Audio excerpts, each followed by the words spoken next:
Notation and representation of relations. So let's move on to the next important part of our study of relations. This slide is titled Notation and Representation of Relations. As you recall from our previous discussions, we defined a relation between two sets. Let's call them A and B, as a subset of something called the Cartesian product of A and B now. Remember that the Cartesian product, across B, and I'll say it as across B, is simply the set of all possible ordered pairs we can make by taking one element from set A and pairing it with one element from set B, and a relation is just a selection of those ordered pairs. This section, as the slide states, is going to focus on how we write down and show these relations. We need a consistent way to notate them, and different ways to represent them visually and in a structured format.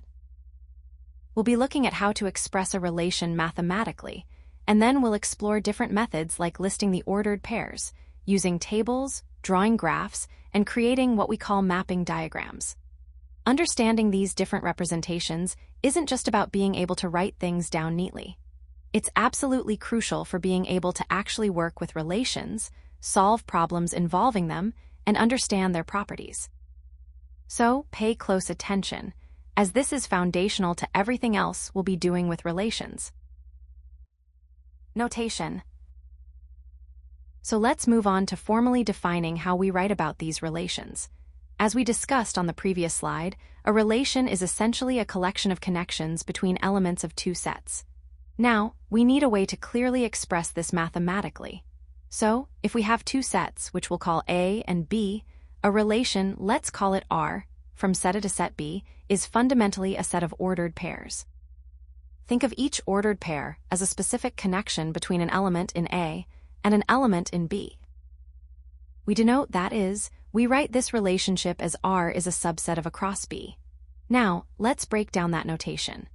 Across B, often written as a times B, represents the Cartesian product of A and B. Remember from earlier, the Cartesian product is the set of all possible ordered pairs where the first element comes from set A and the second element comes from set B. So, when we say R is a subset of across B, we're saying that the relation R contains some of those possible ordered pairs. It's a selection from the complete set of all pairings. It's not necessarily all of them. To put it simply, R is made up of ordered pairs, and each ordered pair consists of an element from A and an element from B finally. Each individual ordered pair, which we write as a B within the relation R, signifies that A, an element from set A, is related to B, an element from set B, according to the specific rule or definition of the relation R. Keep this in mind, because on the following slides, we'll look at different ways to represent these relations visually and in a more organized format, building directly on this foundational notation. Representations of relations. So we've established what a relation is, a set of ordered pairs linking elements from two sets, A and B. We've also seen how to notate that relationship. Now, the next logical step is to figure out how to represent these relations in a way that makes them easy to understand and work with. This slide introduces that idea. It states that there isn't just one way to show a relation.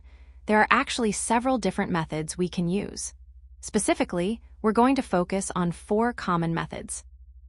These are representing a relation using ordered pairs, which, as we've already discussed, is the most fundamental way. Using tables, which are great for organizing information. Graphs, which give us a visual representation.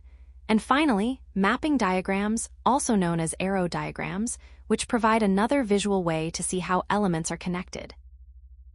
Over the next few slides, we'll go through each of these methods with examples. We'll start with ordered pairs, then move on to tables, graphs, and finally mapping diagrams. By the end of this section, you'll be able to represent any relation in multiple ways and choose the method that best suits the problem you're trying to solve. So, let's begin with the first representation, ordered pairs, and build our understanding from there. Ordered pairs. So let's move on to the first way we can represent a relation. As we discussed on the previous slides, a relation is essentially a set of ordered pairs. And this slide explains how we write that out explicitly. This is the most fundamental way to represent a relation, simply listing all the ordered pairs that are in the relation. We just write down every connection that exists between elements of set A and set B. Let's look at an example to make this concrete. We're going to define two sets. Set A will contain the numbers 1, 2, and 3. And set B will contain the letters A and B, so A equals the set containing 1, 2, and 3, and B equals the set containing A and B. Now let's say we have a relation, which we'll call R, from A to B this time. The relation is defined as is less than. Now, this might seem a little strange to relate numbers to letters, but remember, the relation itself defines the connection. In this case, we're interpreting is less than as a way to link the elements. So, how do we represent R as a set of ordered pairs? Well, we need to consider which elements of A are related to which elements of B according to our is less than rule. Let's break it down. The number 1 is related to both A and B, because conceptually 1 is less than both A and B, so we have the ordered pairs 1 A and 1B voiceover. Next, the number 2 is related to B, because 2 is less than B, so we add the ordered pair 2B voiceover.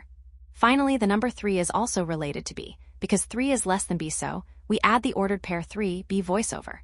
Therefore, the relation R can be represented as the set containing the ordered pairs 1, A, 1B, 2B, and 3B. We write this as R equals the set containing those 4 ordered pairs. Essentially, each of these ordered pairs tells us a specific connection that exists within the relation. Remember, this is the foundation for all the other ways we'll represent relations, tables, graphs, and mapping diagrams, which we'll explore in the following slides. Tables. So let's move on to another way to represent relations, using tables. As you recall from the previous slides, a relation is just a set of ordered pairs connecting elements from two sets. Let's call them A and B now, when those sets, A and B, are finite, meaning they have a limited number of elements. A table can be a really neat and organized way to show us exactly which elements are related. This slide shows us how to do that. We're still working with the same example. Set A contains the numbers 1, 2, and 3, and set B contains the letters A and B, and remember, our relation R is defined as is less than. This means the ordered pairs in R tell us which numbers are related to which letters. Now look at the table. We've listed the elements of set A 1, 2, and 3 down the left side, and the elements of set B, A and B, across the top. Each cell in the table represents a potential ordered pair. If an ordered pair is in the relation R, we mark that cell with an X. If the ordered pair isn't in the relation, we leave the cell blank. Let's trace it. The ordered pair 1, A, is in our relation R, so we put an X in the cell where row 1 and column A intersect. Similarly, 1B is also in R, so we put another X in the corresponding cell. Now, looking at the number 2, it's related to the letter B in our relation, so we place an X there. And finally, 3 is related to B, so we mark that cell as well. Notice there's no X for the ordered pairs 2, A, or 3, because those aren't part of our relation R. So, this table gives us a quick and easy way to see all the connections defined by the relation R. It's a different visual representation than listing the ordered pairs directly, and it can be particularly helpful when dealing with larger, but still finite, sets. In the next slide, we'll explore yet another way to visualize relations, using graphs, which will give you another tool in your mathematical toolkit. Graphs. Let's move on to another way to represent relations, using graphs.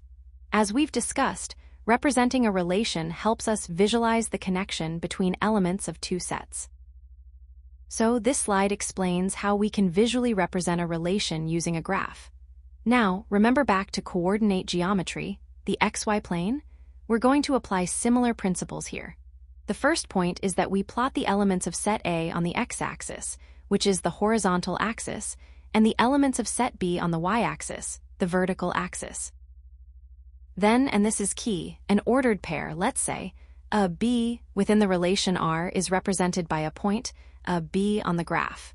So, we simply plot the point corresponding to each ordered pair. Let's look at the example. We're still using the same sets. A equals 1, 2, 3, and B equals a B, and our relation R is 1A, 1B, 2B, 3B. This means we would plot the following points on a coordinate plane: the point 1A, the point 1B, the point 2B, and the point 3B. Now, a slight note of caution here. Since A and B aren't numbers, we need to assign them numerical values for the purpose of plotting. We could, for example, arbitrarily assign A the value of 1 and B the value of 2. So our points would effectively become 1, 1, 1, 2, 2, 2, and 3, 2. This allows us to actually see the relation visually on the graph. Keep in mind that this is just a visual aid. The core idea is to represent each ordered pair in the relation as a point on the coordinate plane. In the next slide, we'll explore yet another visual representation called a mapping diagram, which offers a slightly different perspective on the same relation. Mapping diagrams. Let's move on to another way to represent relations, mapping diagrams. As we've discussed, representing a relation helps us visualize the connection between elements of two sets. So, a mapping diagram, sometimes called an arrow diagram, is simply a visual way to show how elements from one set relate to elements in another. We do this by drawing arrows. An arrow goes from an element in set A to an element in set B if and only if that ordered pair is part of our relation. Let's look at the example provided. Remember our sets? We have set A which contains the elements 1, 2, and 3, and set B contains the elements A and B, and our relation, R, was defined as the set of ordered pairs 1A, 1B, 2B, and 3B. Now, to create the mapping diagram, we'll start with the elements of set A 1, 2, and 3, and the elements of set B, A and B. The first ordered pair in our relation is 1. This means we draw an arrow starting from 1 in set A and pointing to A in set B. Next, we have 1B. So, we draw another arrow starting from 1 in set A and pointing to B in set B. Notice that the element 1 in set A has arrows pointing to both A and B in set B. Then we have 2B. This means we draw an arrow from 2 in set A to B in set B. Finally, we have 3B, so we draw an arrow from 3 in set A to B in set B.